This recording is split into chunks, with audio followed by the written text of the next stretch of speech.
The great Muhammad Ali once said, friendship is the hardest thing in the world to explain. It's not something you learn in school, but if you haven't learned the meaning of friendship, you really haven't learned anything. You know, in life, we all have that one friend who is our better half, whom we can't do without, and without whom we feel desolated, and with whom even the most boring of school and college lectures are fun. I had a best friend too. His name was Zayan. So we grew up in New Delhi, in India. We were neighbors. Our fathers were business partners, but we really didn't interact much initially. But one day in class six, we had to. It was like our projects were due that day, and it was for 100 points. And the teacher said if you hadn't done it today, you had to do it 5 times over, and only then would she correct it the next day. So hearing this, everyone pulled out their projects, and me being the great soul I am, didn't even bother to do it. And she noticed that, and she said, "Where's your project?" And before I could say something, a voice from the back said, "Jaibir, here's your project." And this guy, he sacrificed his grade for mine. He didn't really care, but that's not the point. He sacrificed his grade for mine, and we had to do the project 5 times over, and I got a full in it.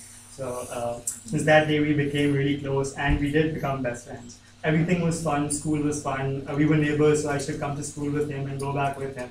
So life was amazing. It was lots of fun. We did it all. We used to bunk drums class. We bunked drums class for over a year because we didn't like the teacher and we didn't care a damn about our grades. We bunked math class because we just couldn't stand algebra, and we used to go and sleep in the nursery and stay with everyone. During exams, we of course never studied, so we used to sneak out of the exam hall, leaving the paper blank.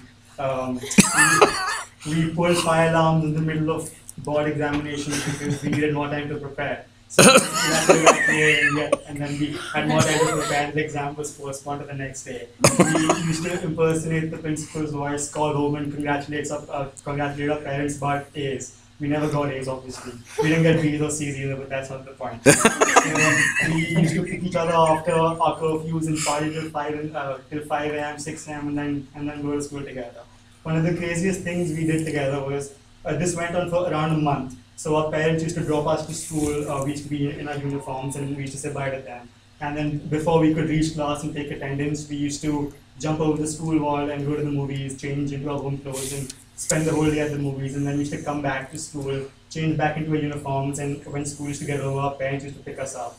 And this went on for around 34 days. And the funniest was when my mom used to ask me how was school, I used to say we had lots of math lectures. Little did my mother know I was watching movies all day.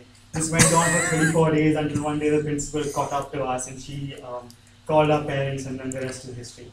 And, one of the sweetest things he has ever done for me is my grandfather had passed away that day, and I was really low because I was very close to him, and I was crying. It was around 7 p.m. So he called me up and he said, "Pack your bags. Don't ask questions. Don't ask questions." So I was like, no. And he goes, "No, I'm not taking no for an answer." So he came and he picked me up, and we drove towards the airport. And I was wondering what this guy's up to, but I didn't ask him anything. And he was a billionaire, so we went into his dad's private jet, and there were like 20 of my friends, and he took us because I was low and he just couldn't stand it. He flew us to Bangkok to my favorite restaurant for dinner, and then we got back in the morning. And then when my mother asked me how was your night, I said, "Nothing, mom, I just played PlayStation." Little did she know I was on island and came back in one night. So, yeah. But my friend was he was a bit crazy.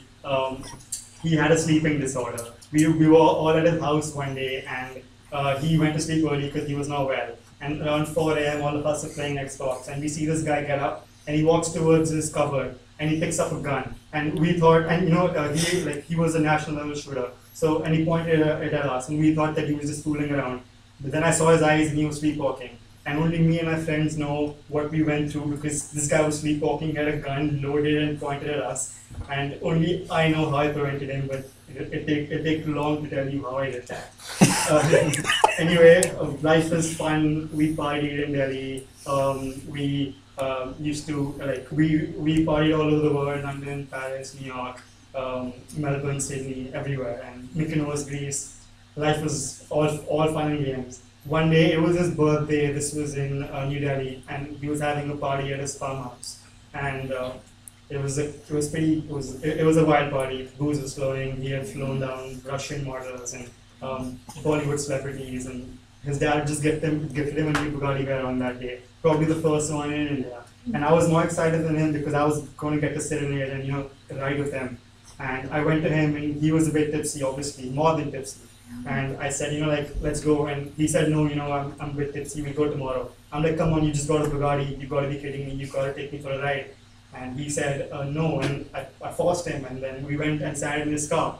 And he started. And he was driving at like 20 kilometers per hour. And I said, like, you're on a Bugatti. Stop being a little baby. Like, press the accelerator. And he goes, no, I'm not feeling good about this. I'm tipsy. I'm like, no, just don't worry. You're on a Bugatti. Don't worry. And he started. 50 kilometers per hour, 100 kilometers per hour, 150 kilometers per hour, 200 kilometers, 250 kilometers per hour, and my eyes were on the speedometer. And at 250 kilometers per hour, this truck came out of nowhere, and we hit the truck. And my eyes were open, and it was the scariest moment of my life. The car it flipped. Just imagine a car at 250 kilometers per hour, and it's such a light car because it is like a sports car, and hit this massive truck, and it flipped 4 times. And we just went boom on the side of the road. And I thought I was dead. I like kicked the door open and I got out and I looked at myself, not a single scratch. I looked up with a sigh of relief, but then I looked right back at him and he was lying on the floor and he was really badly hurt. And I bent down to him, I put my hand under his head and I called the ambulance and I said, like, nothing's gonna happen to you. But he knew that, like, he couldn't make it because he was like in a really, really, really bad shape. And we both had applied, we were planning to apply to Pepperdine. And he was really excited about it.